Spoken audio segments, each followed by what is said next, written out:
네, 여러분 안녕하세요. 조성쌤입니다. 우선 수업을 통해서 이야기를 좀 진행을 해야 하는데, 시간을 좀 절약하기 위한 방법으로 지금부터는 영상을 통해서 수업 내용을 간단히 좀 전달하도록 하겠습니다. 그리고 이제 좀 중요한 게요. 여기 보면 확인 도장 있죠? 이제 다음 시간 선생님이 이 거꾸로 수업 정리된 내용을 본 친구 영상을 보고 그다음 학습지에 작성한 내용을 보고서 확인 도장에 도장을 찍어 드릴 겁니다. 이 도장을 보고서 수행평가에 반영할 예정이니까 거꾸로 수업 영상을 반드시 좀 봐주시길 바랍니다. 알겠죠? 그러면 지금부터 본격적으로 간단하게 이론 정리를 좀 하도록 할게요. 우선 이제 우리가 통일에 이어서 이야기할 내용이 뭐냐면 이 도덕적 시민이라는 이야기를 좀 하려고 합니다. 그러니까 조금 더 쉽게 얘기해 보자면 사람에 대한 이야기에서 이제는 사람이 소속되어 있는 국가 속에서의 어떤 그 사람 이야기, 그러니까 국가란 것이 무엇이며 국가 속에서 있는 인간의 어떤 역할들, 사람의 역할들에 대한 내용들을 간략하게 한번 이야기를 한번 진행해 보도록 할게요. 잘 보이시죠?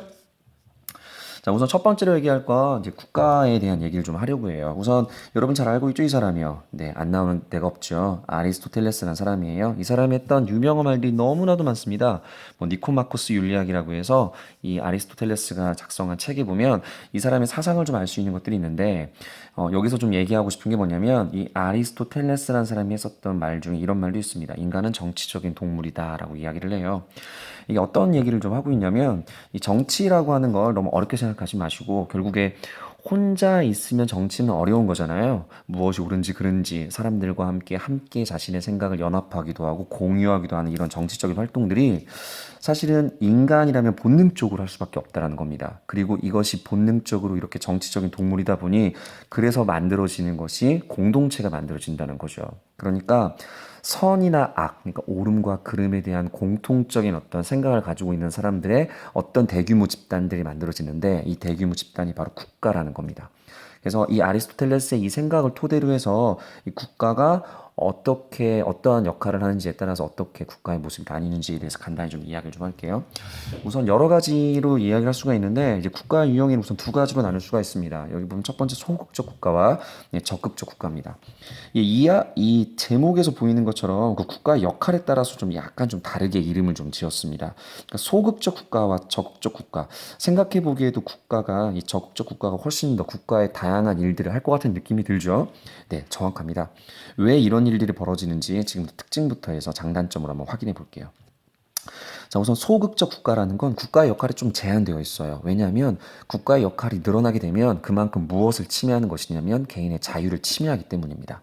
그래서 소극적 국가에서 가장 중요시 여기는 특징이 뭐냐면 바로 자유입니다. 반면에 적극적인 국가는 국가가 적극적으로 역할을 수행을 합니다. 왜냐하면 개인의 생활들 중에서 혼자서 이루기 어려운 다양한 일들, 어려움이 너무나도 많다는 겁니다. 개인들에게. 이러한 개인들의 어려움을 국가가 모른 채 하지 않겠다는 거예요. 그리고 잘난 사람, 그리고 또 능력이 없는 사람, 이런 모든 걸 떠나서 우리 배웠죠? 인간이라면 누구에게나 인간의 권리인 인권이 존재하다고 이야기를 말씀드렸었는데 이런 인권이 보장되기 위해서 모든 사람이 평등하다는 기조로 이 평등의 가치를 가지고 국가가 적극적으로 개입하는 게 바로 적극적 국가관이 되겠습니다. 이 자유와 평등이라는 가치만 보면 이 장점과 단점이 자연스럽게 나옵니다. 그러니까 소극적 국가는 개인의 자유를 중요시 여기다 보니까 당연히 장점이란 건 자기 능력을 최대한 발휘할 수 있게끔 국가의 시스템을 만들겠죠. 반면에 사회적 약자들이 생기는데 이 사회적 약자들을 개인의 책임으로 이제 문제로 생각합니다. 사실은 사회적 약자들이 발생하는 건 개인의 역할의 문제라기보다는 능력의 문제라기보다는 사회 구조적인 문제가 상당히 많습니다. 근데 그럼에도 불구하고 사회 구조의 문제를 해결하려다 보면 결국에는 개인의 자유를 침해하게 되니 개인의 자유라는 것을 가장 중요시 여기는 가치를 가지고 있다 보니까 결국엔 사회적 약자의 어려움을 겪을 수밖에 없다라는 거죠. 반면에 적극적인 국가는 가장 중요한 건 자유도 물론 중요하지만 모든 사람들이 잘 사는 것입니다. 그래서 장점이 뭐냐면 어떠한 사람이든지 간에 어떠한 능력을 가지고 있는지 간에 그것과 상관없이 구성원들이 안정된 삶을 살 수 있다라는 어떤 장점을 가지고 있죠. 반면에 단점으로 뭐가 있냐면 지나친 간섭과 세금이 있겠죠, 당연히. 그러니까 지금 방금 말씀드렸던 소극적 국가, 적극적 국가는 매우 중요한 키워드입니다.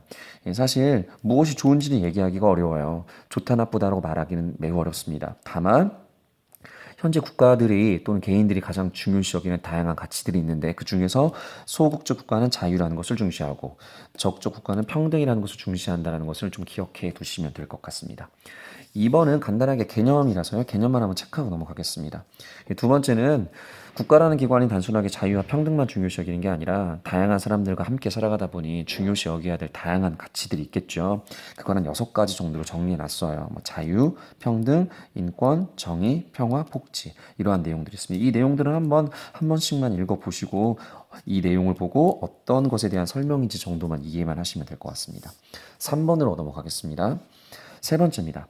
그런데 이 1번에서 보이는 것처럼 소극적 국가와 적적 국가의 이제 큰 틀에서의 국가의 모습을 나눴고, 그리고 국가가 추구해야 될 보편적 가치, 그러니까 변하면 안 되는 시간과 공간을 초월한 옳은 보편적 가치라는 6가지에 대한 이야기도 좀 간단히 드렸는데, 이런 것만 있는다고 사실 정의로운 국가가 되는 건 아니죠. 그러니까 국가가, 우리는 지금 전 세계에 보면 다양한 국가들이 너무나도 많잖아요. 이 다양한 국가들 중에서 사실 어떠한 가치를 추구하는지에 따라서 어떤 국가는 조금 더 좋은 국가, 어떤 국가는 조금은 좋지 않은 국가 이렇게 판단되기도 하지 않나요? 그러니까 지금 세 번째로 말씀드리려고 하는 건 그 중에서 정의로운 국가라는 것이 무엇이냐. 바로 이러한 3가지 것들이 보장되어야 한다는 겁니다. 첫 번째는 인간의 존엄성, 당연히 보장되어야겠죠. 두 번째는 공정한 사회 제도가 확립되어야 운영이 되어야 합니다. 시험이 만약에 사람들마다 다르게 적용된다면 이거 공정하지 않겠죠. 내가 열심히 일을 했음에도 불구하고 자신이 열심히 일한 대가를 제대로 받지 않는다면 역시 공정하지 않겠죠. 그러니까 이런 공정하지 않은 시스템이 존재하는 국가라고 한다면 개인들로부터, 국민들로부터, 시민들로부터의 어떤 그 지지를 받기가 어렵습니다. 따라서 정의로운 국가가 되기 위해서는 공정한 사회 제도가 확립되고 운영될 필요가 있고요. 이제 세 번째로는 보편적 가치를 지향할 필요가 좀 있습니다. 이 보편적 가치라는 건 이건 통일할 때도 선생님이 이야기를 좀 드렸는데 보편적인 가치라는 거예요. 쉽게 말하면 모든 사람들이 시간과 공간을 초월해서 모두 다 선이다, 악이다, 옳다, 그르다라고 합의할 수 있을 만한 가치죠. 그 보편적 가치의 대표적인 예가 바로 방금 이야기했던 이러한 것들이 있습니다. 첫 번째는 국가의 모습에 대한 얘기를 좀 했고요. 이제 그러면 국가 안에 살고 있는 시민에 대한 얘기를 좀 해야겠죠. 국가에게만 무조건 강요할 수는 없죠. 국가에 어떤 의무와 권리가 있다면 시민에게도 의무가 있을 거라 생각합니다. 시민은 어떠한 일들을 해야 하는지, 역할을 해야 하는지에 대한 이야기를 간단히 좀 할게요. 우선 첫 번째는 책임의식, 두 번째 연대의식, 세 번째 애국심이 있습니다. 뭐 내용이 어려운 건 아닌데 2번은 조금 어렵죠. 이 책임의식과 애국심은 보는 바처럼 맡은 일에 최선을 다하는 것, 국가 공동체를 사랑하는 마음이라고 얘기한다면 연대의식은 모두 다 하나로 연결되어 있음을 말하는 겁니다. 이 연대의식이 왜 필요하냐? 국가라는 건 결국에 다양한 개인들이 하나로 뭉쳐서 공동체를 이루며 살아가는 집단인 거죠. 이 집단이 연결되어 있다고 생각했었을 때 공동체 안에 벌어지는 다양한 문제들을 해결할 수가 있는 겁니다. 학급도 마찬가지잖아요. 학급 안에서 벌어지는 문제가 단순한 개인의 문제다라고 치부한다면 오히려 그 문제는 갈등은 해결하기가 어렵습니다. 근데 모두 다 하나로 연결되어 있다고 생각한다면 그러한 문제가 해결되기 쉽겠죠. 따라서 시민의 역할 중에서 연대의식이라는 게 매우 중요한 것이죠. 우리가 그 일본군 위안부 이야기를 여러분도 알고 있을 거예요. 그 일본군 위안부의 이야기에 가슴 아파하고 속상해하는 게 바로 이 연대의식의 하나의 일종이라고 볼 수 있을 것 같습니다. 이 쇼비니즘이라는 게 좀 있는데요. 좀 알아둘 게 있어요. 이 애국심이 물론 중요해요. 내 나라에 대한 사랑 정말 중요한 거 맞습니다. 그런데 이 애국심이 맹목적이고 지나치게 간다 보면 문제가 벌어질 수 있습니다. 그래서 맹목적이고 다른 나라의 국가까지 배척하는 이런 배타적 애국심 같은 것들을 쇼비니즘이라고 얘기합니다. 이 어원은 뭐냐면 사실 프랑스에서의 어원을 가지고 있습니다. 이 원래 책에서 나와 있는 내용이에요. 이 예전에 나폴레옹이라고 여러분 들어봤을 거예요. 이 나폴레옹이 있었던 시대의 이야기인데 쇼뱅이라는 사람이 있었어요. 쇼뱅. 이름이 좀 잘렸네요. 이 쇼뱅이라는 사람이 나폴레옹 황제처럼 대접을 한 거죠. 그러니까 인간이기 때문에 실수도 있고 옳음과 그름에 대한 각각의 가치 판단이 개인에게 정말 필요한 것인데 그렇게 판단하는 게 아니라 무조건 나폴레옹이 옳다라고 하고 그를 무조건 전폭적으로 지지하는 어떤 사람이 있었는데 그 사람 이름이 쇼뱅이었고요. 이 이름을 따서 쇼비니즘이라고 이야기를 한 겁니다. 자, 세 번째 이야기를 좀 하고 끝낼게요. 좀 길어지고 있는데요. 빠르게 하겠습니다. 세 번째. 첫 번째는 국가에 대한 이야기, 두 번째는 국가 안에서 살고 있는 시민에 대한 이야기를 했죠. 이제 세 번째는 그 국가와 시민을 연결해주는 시스템이 법에 대한 얘기를 좀 한번 해보려고 합니다. 법이라고 들어봤을 겁니다. 사실 이 법이라는 건 어떤 거냐면 중요한 단어가 이거예요. 최소한의 행동 규칙입니다. 법으로 모든 것들을 다 통제하지 않아요. 하다못해 도덕적인 내용들 있잖아요. 인사를 하는 것들, 예절에 관련된 것들, 도덕에 관련된 예절에 관련된 것들까지도 법으로 처벌을 하게 되면 사회에 정말 엄청난 혼란이 있을 겁니다. 따라서 공동체를 유지함에 있어서 정말 필요한 최소한의 규범을 정해놓고 그걸 법으로 만들어 놓은 겁니다. 법을 지키지 않으면 당연히 사회 혼란이 오겠죠. 그리고 구성원의 안전도 위협이 올 겁니다. 그리고 타인의 자유와 권리를 침해하겠죠. 그래서 법을 지키는 것이 매우 중요한 겁니다. 마지막, 근데 이런 문제가 있어요. 법을 정했는데 이 법이 옳지 못하다면 어떻게 해야 할까? 어떻게 해야 할까요? 그래서 공익을 해치는, 공익이라는 건 공적인 이익이에요. 그러니까 많은 공동체에게 있어서 많은 사람들의 이익을 공익이라고 하는 거예요. 이 공익을 해치는 법이 있다면 어떻게 하냐? 첫 번째로는 정당한 절차와 방법에 따라 개정, 바꾸려고 해야 돼요. 근데 그러한 절차라도 바꾸지 못하면 어떻게 하냐? 시민 불복종이라는 것이 있습니다. 이건 사실 헌법에도 나와 있는 권리 중에 하나입니다. 개인의 권리 중에 하나예요.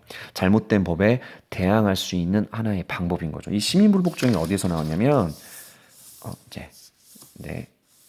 잘 보이나요? 네, 됐습니다. 시민 불복종이 어디서 나왔냐면 여기 보면 소로라는 사람이 나와 있죠. 이 헨리 데이비스 소로라는 사람입니다.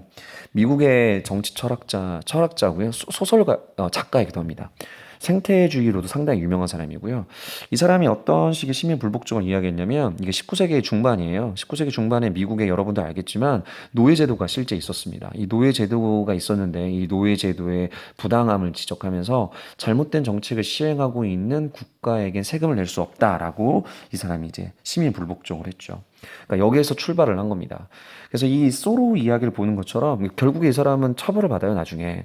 근데 이 소로 이야기를 통해서 뭘 할 수 있냐면 이 시민 불복종을 무조건 불복종한다는 게 아니라 다양한 조건들이 있습니다. 첫 번째, 행위 목적이 있어야겠고요. 이게 정당해야겠죠.